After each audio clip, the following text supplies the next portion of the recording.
పరువు కోసం సోదరుడే ప్రాణం తీసేశాడు. ఆ తర్వాత ఏమీ తెలియనట్టు నటించి చివరికి బుక్ అయిపోయాడు.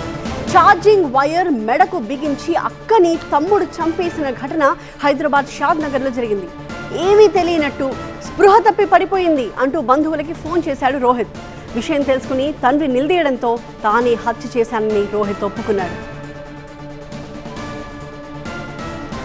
ఈ హత్యకు ప్రేమ వ్యవహారమే కారణమని పోలీసులు చెప్తున్నారు.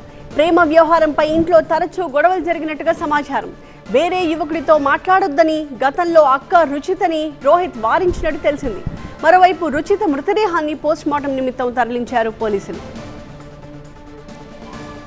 పోలీస్ స్టేషన్ పరిధిలో పెంజర్ల గ్రామానికి చెందిన దేశాల రాఘవేందర్ వయసు 42 సంవత్సరాలు తన యొక్క పెద్ద కూతురైన దేశాల రుచిత వయసు 21 సంవత్సరాలు తన ఇంటిలో మంచంపై పడి చనిపోయినున్నదని పోలీస్ స్టేషన్లో కంప్లైంట్ ఇవ్వటం జరిగింది.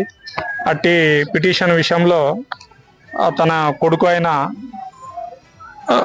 రోహిత్పై అనుమానం వ్యక్తం చేస్తూ వాళ్ళిద్దరి మధ్యలో ఘర్షణ జరిగి అమ్మాయి చనిపోయినట్టున్నదని పిటిషన్ ఇచ్చాడు.